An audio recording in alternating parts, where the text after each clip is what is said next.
Hi, I'm Megan Mitchell. Hi guys, I'm Megan Mitchell. Hi everyone, I'm Megan Mitchell. I'm a chef and food stylist based in LA, and I've teamed up with the Organic Center to bring you healthy and easy organic recipes. I felt like we were in an infomercial. And I can't believe it's that easy. Back to you, Ricky. So let's get started. I'm gonna start by, did you see me try and palm that? Organic grapes have more antioxidants. Drink away. So gulp, gulp, kiddos. Not kiddos, 21 or older.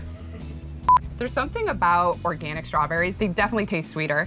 And when you're eating a fruit or a vegetable where you're eating the skin, you wanna make sure it's organic because those pesticides can really stick on the skin. By choosing organic honey, you're supporting healthier bees, which we all need bees. I feel like they're just scooting out, they're leaving us. So organic honey is the way to go. People get a little nervous about poaching eggs. Did that sound weird the way I said nervous? Look how beautiful that looks. Let me show you. Now that's a perfectly poached egg. Look at that, look at that. Okay. To learn more about the benefits of using organic ingredients, head to the Organic Center, which is organic-center.org. See you later. Bye.